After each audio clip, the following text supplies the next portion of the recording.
for the second week in a row. We are still unpacking and looking back on the merger between ISN to Westwood One. It is our sincere honor and privilege to welcome on another former host of ISN, all the way from the 414 in Milwaukee. The one and only Bart Winkler joins us here on Press Row. Bart, Callan, McClurg in San Diego, Nick Morgasen in New York. Great to see you, man. Thanks for taking the time out of the day to join us. How you doing today? Yeah, good. Thank you guys for having me. Thank you for your kind words over the last few weeks. Doing good. How are you guys? We're doing great. Thanks for asking, my man. Appreciate you. Good. So let's kind of start here. And we spoke to David Shepard last week. We talked about ISN, and we'll play a clip for you later because he actually defended you against the Barrett article, which we'll talk about. Which we'll talk about a little bit later. But oh, don't worry, he did.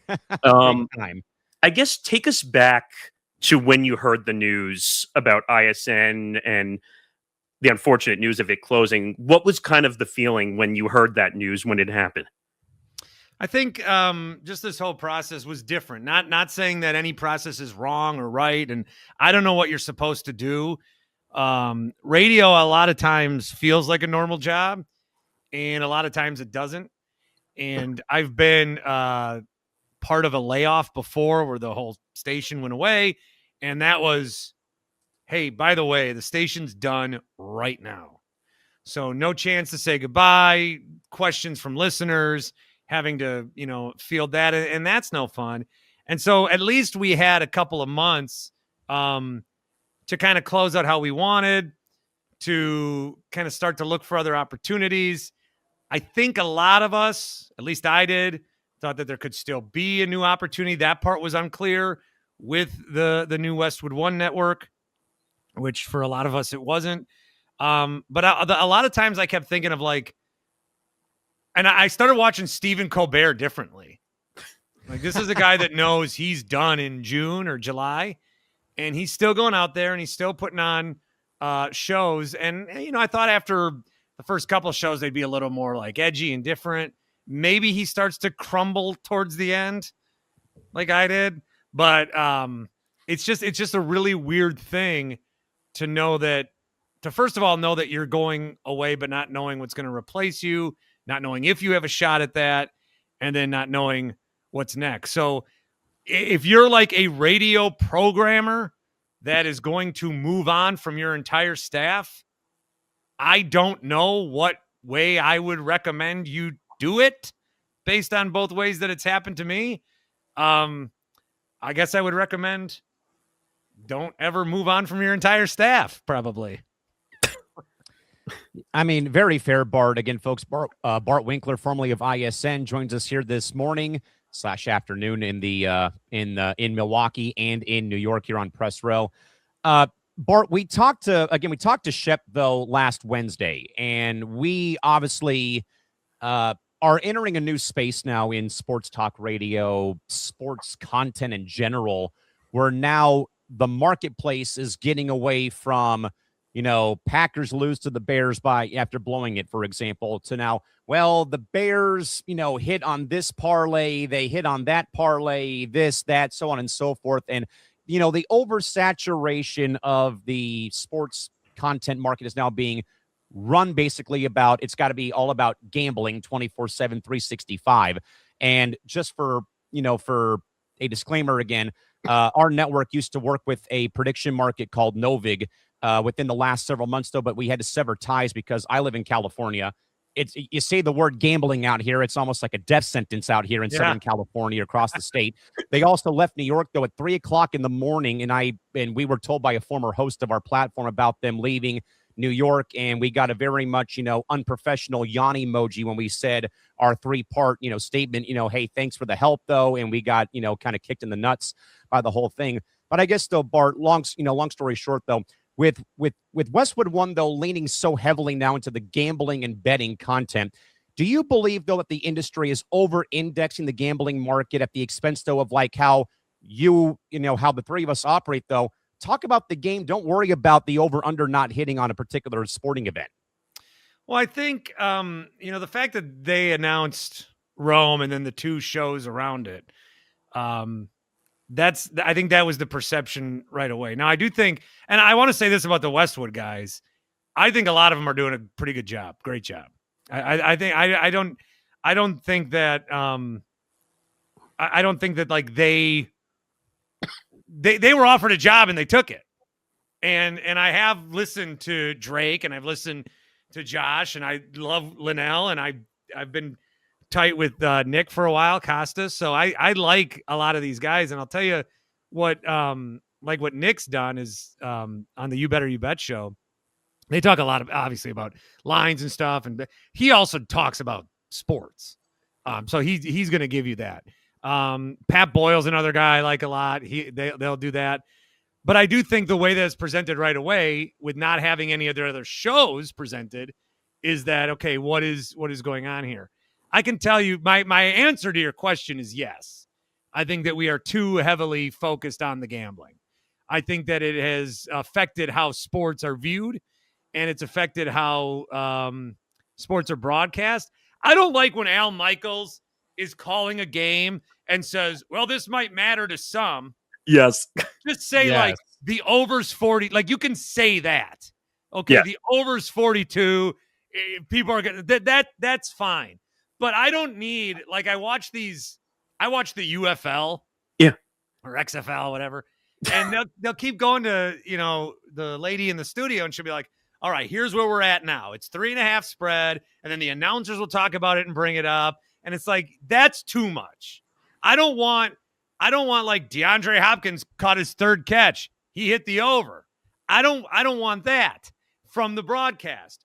But I also don't want them to ignore that, okay, it's 42-0. Nobody's watching this game anymore unless they have some money on it. I don't like that a lot of the players, the over-unders, these gambling scandals.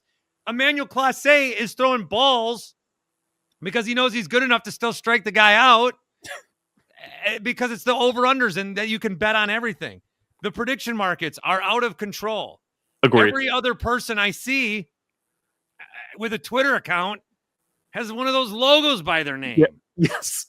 That's too much. It's too much. So the answer is yes, it is too much. And the way I've always done it is I feel like if you're going to do that, you have to package it. Like I'll do a pick segment. This is a pick segment. If you don't like it, come back later. I don't like talking about, I just feel like I've heard from many more people that would have called in and say, I don't like this gambling stuff.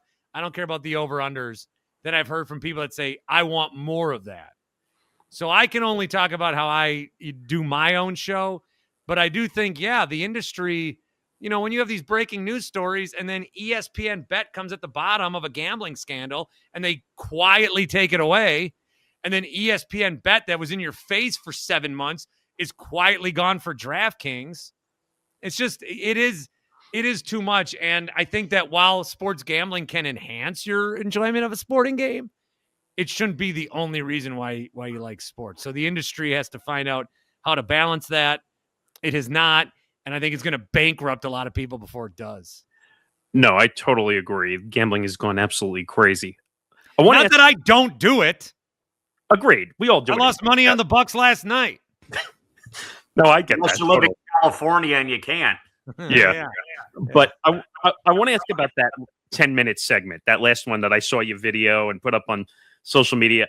I had no problem with what you did in that last 10-minute segment. Apparently, some people had a problem with it otherwise, including a certain Barrett Sports Media site, which I think we've all had our anger with. Can you kind of just go through kind of the thought process of that last segment? I know, like you were saying goodbye to Infinity Sports Network and the fans, but I don't know. I thought people like overreacted to your last segment. Yeah, so it was 10 minutes, as you brought up, and I think I didn't spend maybe as much time thanking people that I've never met as I should have.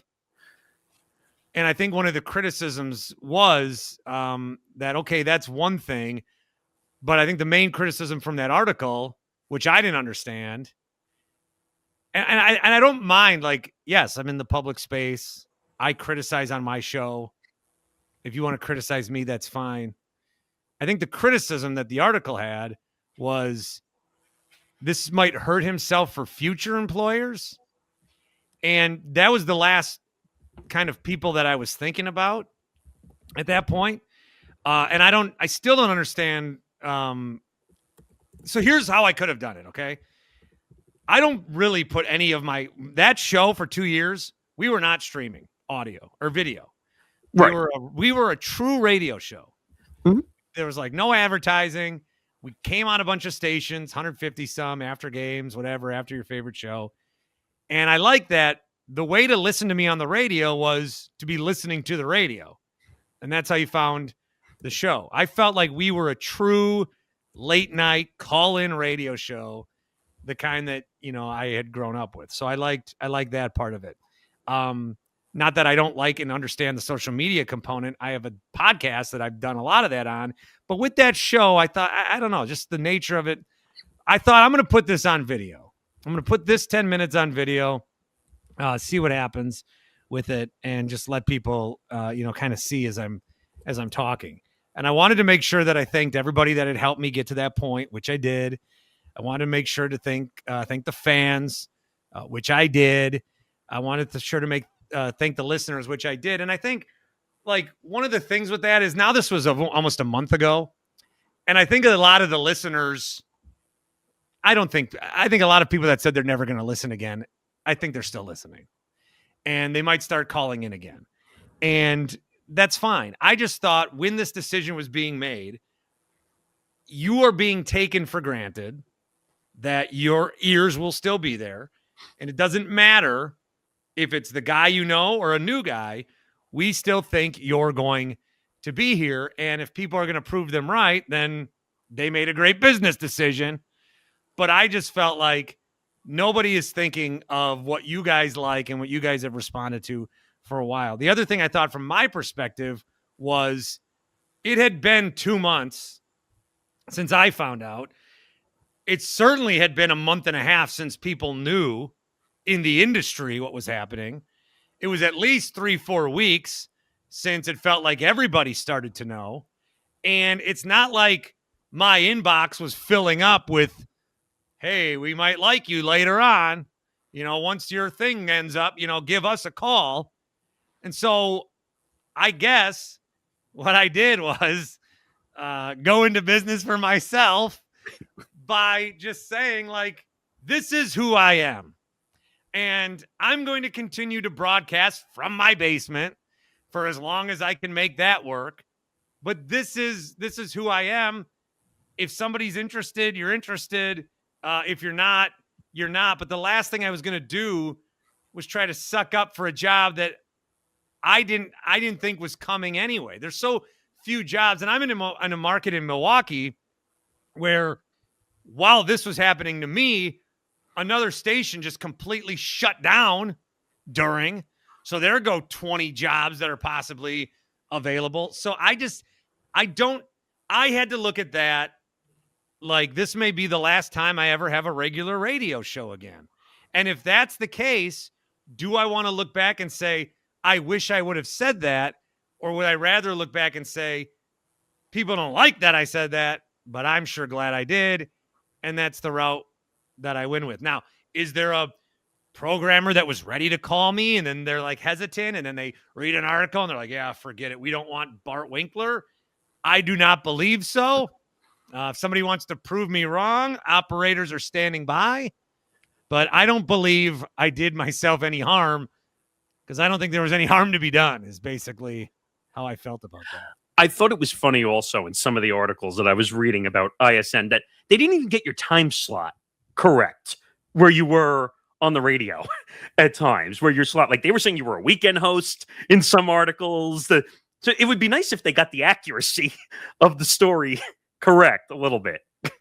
I've complained before. There's been articles that have said like, hey, it's ISN with Maggie and Perloff, Bill Ryder, Rich Eisen, Zach Gelb, JR, Pat Boyle, and others. That's the one I'm talking about. I heard you say that. Yeah, I'm others. Me and the weekend guys. I'm others. Okay. Yeah. Well, actually, and I'm glad you brought Shep up. I want to play the clip from the last episode because he defended you in a big way. So I'll let you see the clip. Bart Winkler does his show and the show is 97% gratitude. Now, as a host, I'm not going to comment on how he signs off. That's his decision. But I do know that 97% of it was full of respect for the audience, respect for his bosses, Positivity. and gratitude for the opportunity. And that wasn't brought up. Correct. So what is Jason trying to accomplish? Like, is he writing an article to scathe someone that he doesn't have necessarily a great relationship with? And would he do that if it was someone who attended his summits, or someone that had previously wrote for him, or someone that he had on his podcast? I don't think he would have done that. Fair. That was not fair what he did. Correct. At all. Bart's show was about thanking the audience, thanking management, thanking Infinity. And yeah, it's not up to me to say whether or not he should have commented on the tone of that meeting in October, but that's how he chose to sign off. Now, if Jason wants to include that, that's his business. Correct. He said it for the public dissemination and airwaves, fair game. Yes. But where's the article about the connections that Bart made with his audience? Where's the article about, in the 2 short years Bart was at Infinity, the kind of companionship that he would provide so many people, driving 12 hours on end? Where was that article? And that's disappointing. Listen, I've been a national host for 5 years. Barrett's never written about me, ever, not once. Fine. If they, you want to choose who you want to write about, based on the relationships you have, that's your business. But if you're gonna write about somebody, be fair-minded about what you're putting out there. And that was a hit job. So that's what he said about you. So I thought you'd want to hear that because he said that last week. No, he sent me the clip. Don't worry about that. Oh, he did. Okay. Yes. He's like, was this too hard? I go, harder for me, David. Draw blood for me, David. Yes. But I don't know. I've read Barrett over the years. I think he does some stuff okay, but now I feel like he's become too relationship based with a lot of his stuff that he writes about. He just did a whole. Nick, we can say it. He's been ball washing. Let's just call it what it is. Yeah. So I don't want to make anybody that might be looking to hire me mad, so I'm going to be nice here and respectful today. I will tell you this, though. I just did a podcast on this because I don't want Matt LaFleur to continue coaching my team, the Green Bay Packers. But I am seeing almost a coordinated campaign from all these people that have jobs in TV to all of a sudden talk about how great Matt LaFleur is as a head coach. And I've been ragging on Adam Schefter for a long time because it's clear that these guys get to a level where then to stay at that level or to get to a higher level, relationships do play a factor. I mean, I've done even in the smallest of town radio where we advertised for one fast food place and I said the name of another fast food place in one of those like, hey, coming up the show, we got this, and the new McRib is back, and then it's like, How dare you? Our client doesn't know, and it's like, oh my God, no one knew there was a McRib until I said something about it. So I think like relationships and content can be tainted even at the very, granular level of the business. But I do think, once you get higher up the ladder or wherever, the people are going to look out for you and they are going to write or comment or talk about you a certain way based on the relationship you have. And I don't want to be guilty of that either, but I mean, I'd probably stick up for my friends. It's hard, but it happens a lot. And I think where I wish people could get to, because this is what I was always talking about with Schefter, is you can process this information or you can take in the information, but process it. Just try to understand, why is this being reported the way it's being reported? Why is this being written the way it's being written? Is there anybody with a bias here? And bias doesn't need to be left wing, right wing. Bias can just be like, I met that guy once, thought he was kind of a jerk. I don't like him. Bias can be anything. So where is the person writing from? Why are they doing that? Why are they talking about it that way? And really, once I talk about it like that, it's like, who do you trust? I mean, I don't want to be super conspiracy man, but who do you trust? Because everybody's always got something that they're thinking about when they put out the content they're putting out. Now, I just want to clarify one thing. So, did you ever have a conversation like with Bruce Gilbert and Westwood One about doing a show, or was that not even a remote thing, or did you have a conversation about doing a show there? We had all talked with them. Some people more than others. I certainly didn't have the extensive talks that like Zach had. Right. I was basically told no. Okay. Yeah. Good. So I was a quick no. Then I thought I was maybe still a yes, but then I was a no. Man, oh man. All right. Again, folks, Bart Winkler joining us here again, longtime former host of the Infinity Sports Network here on Press Row for January 14th. Obviously, Bart, you know, it's one thing though, I think for somebody in Milwaukee, and I believe just to kind of, I think, clarify, or I'm trying to put everything together. That was WRNW, I believe, 97.3, the game that switched formats back to top 40, I think, in like the Admirals, the Packers. I think the Brewers may have lost their deal on that side. I know that WTMJ is the regular, I think, Brewers station, I believe, if I can remember putting my stations back together. But I guess for someone, though, like you growing up in Milwaukee, I know it's Bob Uecker is here. Everybody else is down below in a way.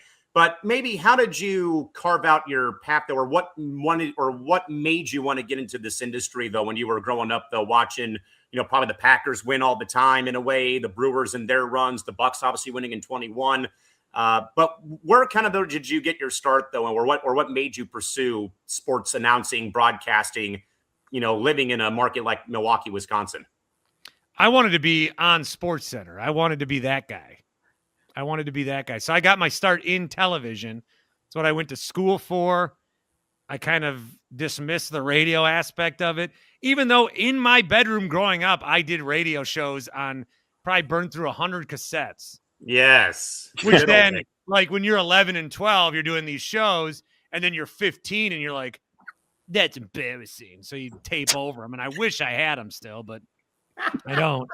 So I went to TV, and I wanted to get into sports, and I shot football games, and I, you know, tried to put my resume tape together, and I applied for jobs, and we had an opening, and my boss basically told me she didn't see me as a sports guy. So I got stuck in news, and then I was tired of talking to people after their families were killed in car accidents. So I moved back home. I grew up just north of Milwaukee. There's like a small radio station there, and they needed somebody to turn the dials during high school sports games. And then they realized I could do this. So I was on music radio for a while until one of the guys who I would eventually do a show with, Chuck Freeman, had also worked at that station. I got into Milwaukee, and then I kind of crawled up the ladder there. And it's just, I like the creativity of it. I like being able to present a show. I certainly like my opinions having some weight. You know, there does need to be a level of, this is what you think, but here's what you should think. I mean, it's hard not to have some vanity. What do you want to do? I want to tell everyone what to think about the Packers. Why you? 'Cause it's me. What other reason? So I get, So I guess, Bart, that kind of goes to my other part of my question, because I got to listen to you in the 7 p.m., 8 p.m. Pacific time slot. I think you would lead into the overnight window after 97.3 KWFM would sign off their local coverage at 7 o'clock our time. I think you came in right after, roughly after the last show would end, though. But to your point, though, about, you know, Milwaukee radio hosts doing national radio, though, you know, here's a name for you real quick. But I recall, though, when Lee Hacksaw Hamilton first came here from KTAR in Phoenix, and he was working on what was Extra 690 before they obviously went to 1090, and then they went off the air several years ago, was that he got confused by the Mexican call letters of XTRA. Like, you want me to do Charger football in Spanish? Like, that's what he was saying, though. But from your perspective, though, I maybe to this point, though, how did it feel, though, being a guy working working on a national platform, but from, probably a market where people know about the Packers, but a national guy's coming from the Midwest in Milwaukee, Wisconsin, and you're across all these affiliates across the nation over in the evening? I'm glad that I got the opportunity to represent what's going on around here, especially in 2 years of Packard suck, Giannis controversy. The Brewers were good during that time. So it was good to give a spotlight, because I can't tell you how many times on Milwaukee radio we would do segments complaining about how they're talking about us nationally.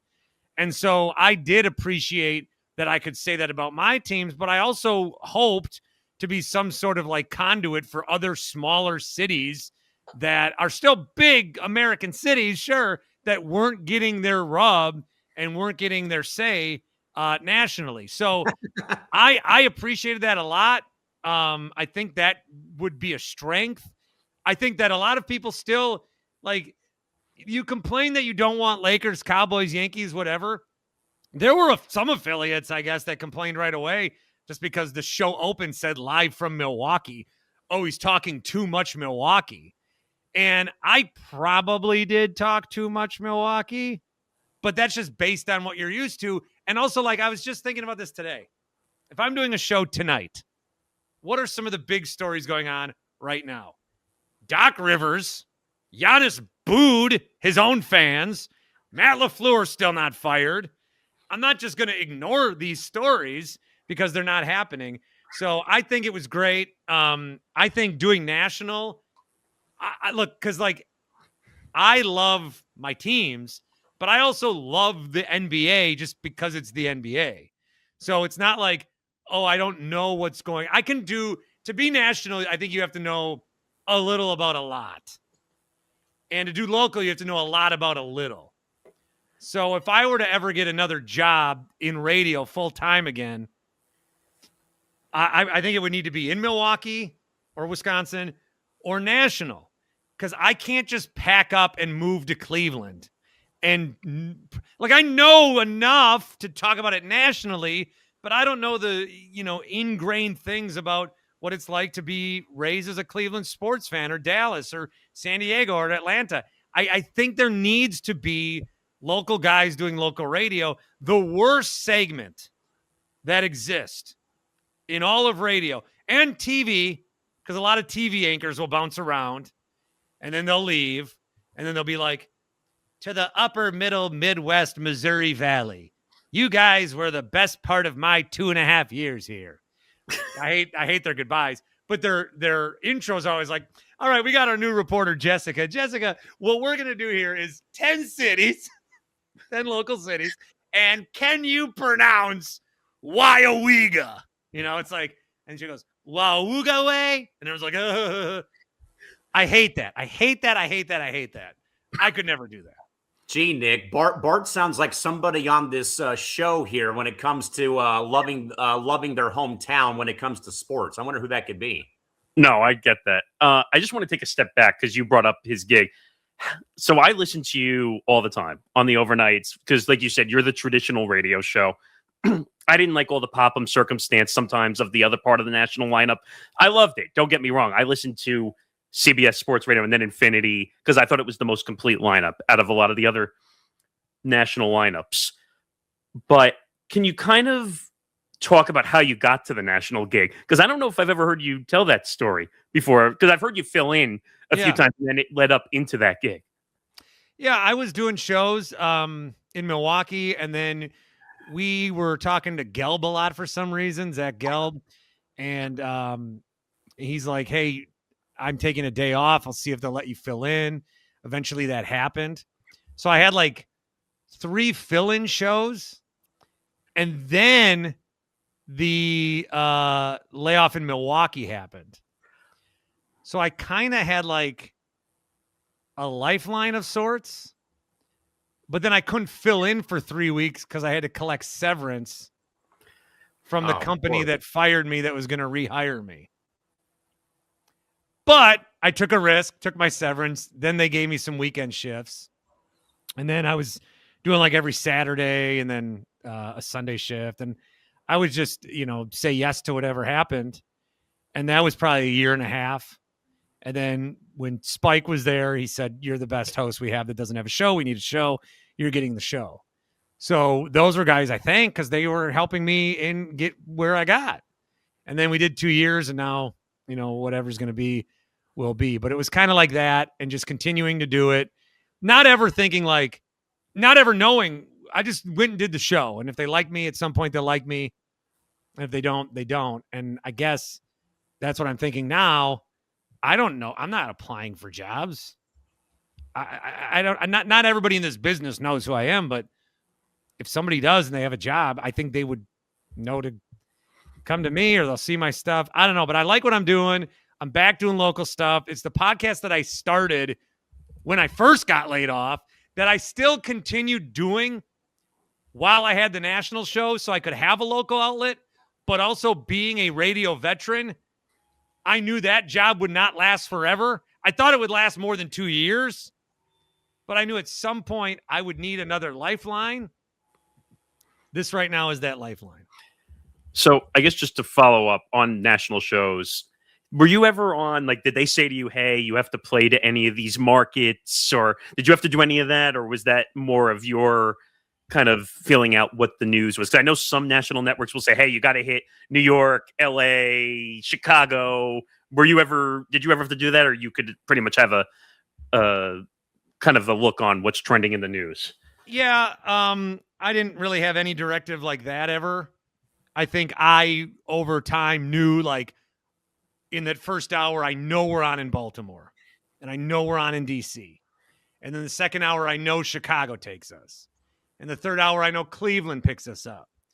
And I think we're on in Atlanta most of the night. So if there's a local story, if there's something Chicago I want to talk about, I didn't talk about it in that first hour. I waited. And kind of that, Boston was the last 2 hours. So I wouldn't really talk Boston the first two. So I would try to do that. And also you get to know over time, we're getting a lot of callers from Baltimore. We're getting a lot of callers from Detroit. We're getting a lot of callers from Phoenix. So then you do start to think about them a little more, but there wasn't any directive at all. And in fact, I would often say a lot, screw you, East Coasters, screw you, LA. I'm not talking about this. And it's funny because there's a tie-in with WFAN. So I follow all these guys. I see all these guys. I see these huge Mets stories or Yankee stories. And I do not care. I am not talking about this. If you wanted it, you got it somewhere else. We're going to talk about the Pistons making the playoffs tonight. Got it. I like that. I love the mindset. Absolutely love it. With that in mind, Bart, we thank you so much for joining us here today, spending about 30, 35 minutes here today. Where can people find you on the web? And more importantly, where can they find the pod that you're hosting now as we hope to get you back on the national airwaves very soon? I'm calling it Into the Winklerverse is what it's called. You can find it or me, Bart Winkler or Bart Winkler Show, whatever app you're on. There will be some way to then find it. YouTube, I put a lot of the podcast out, and then, wherever you get your pods, you can find it. But I plan to have a nice big month doing Packer post games live, which I got to do one. That sucked. Well, I do want to ask one thing. I just remembered. So I see you on social media going back and forth, and I love the spice on social media that you bring on Twitter. Was that always who you were personality wise, or did that build? I've been told to dial it down on Twitter from actual bosses a lot. Oh, come on. And I think if there's anything that you should write an article on me about for blocking me from getting a future job, it's not that I was bummed I lost my job. It's that I'm an unhinged maniac, especially when my teams lose online. That's what it should be. I love it. I like be you. I don't change. I love the personality, the way it is. people got to get over it. I think sometimes people are too soft sometimes in this industry. Sometimes. I think a lot of times we're soft and also a lot more self-important than we are.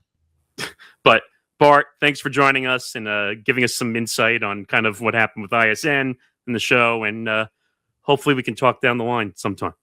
Yep, you bet. Thanks, guys. Okay. See you. Thank you much, Bart. Have a great rest of your day. Appreciate you. You too.